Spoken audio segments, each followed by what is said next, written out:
ওম অজ্ঞানতিমিরান্ধস্য জ্ঞানাঞ্জনশলাকয়া চক্ষুরুন্মিলিতং যেন তস্मै শ্রী গুরুবে নমঃ। হরে কৃষ্ণ।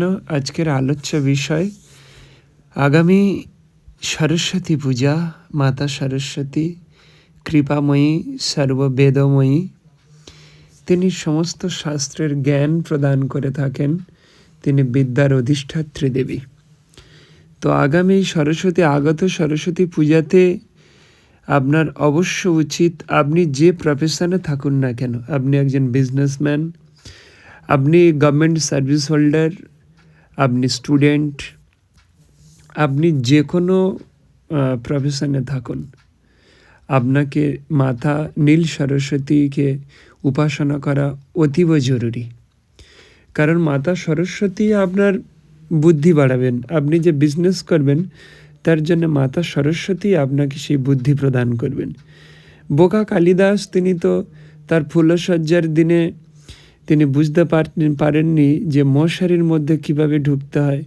মশারির চালের উপরে লাফ দিয়ে পড়েছিলেন, তাই তার স্ত্রী তাকে পদাঘাত করেছিল। তাই তিনি কাঁদতে কাঁদতে মাতা সরস্বতীর উপাসনা করেন। মাতা সরস্বতী তার জিহ্বায় লিখে দেন। তারপর থেকে তিনি আর বোকা ছিলেন না। তিনি রাজা বিক্রমাদিত্যের নবরত্নের শ্রেষ্ঠতম রত্নে পরিণত হয়েছিলেন এই মাতা সরস্বতীর কৃপায়। কেশবেশ্বর কাশ্মীরি পণ্ডিত, যাকে কোনো বই পড়তে হতো না, তিনি মুখে যেটাই বলতেন সেটাই শ্লোক, সেটাই শাস্ত্র হয়ে যেত মাতার কৃপায়।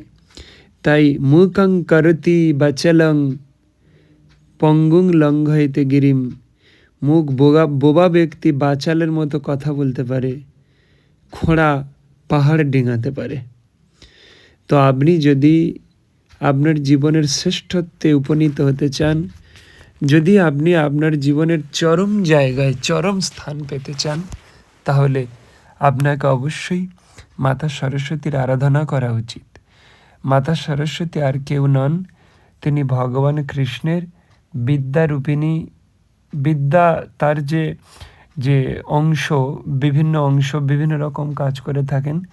মাতা সরস্বতী তার বিদ্যা, মাতা সরস্বতী রূপ ধারণ করেছেন। তাই যদি আমরা এই মাতা সরস্বতীকে পূজা করি, তাহলে সর্বশাস্ত্রে পারদর্শী হতে পারি, আমরা মহাজ্ঞান লাভ করতে পারি।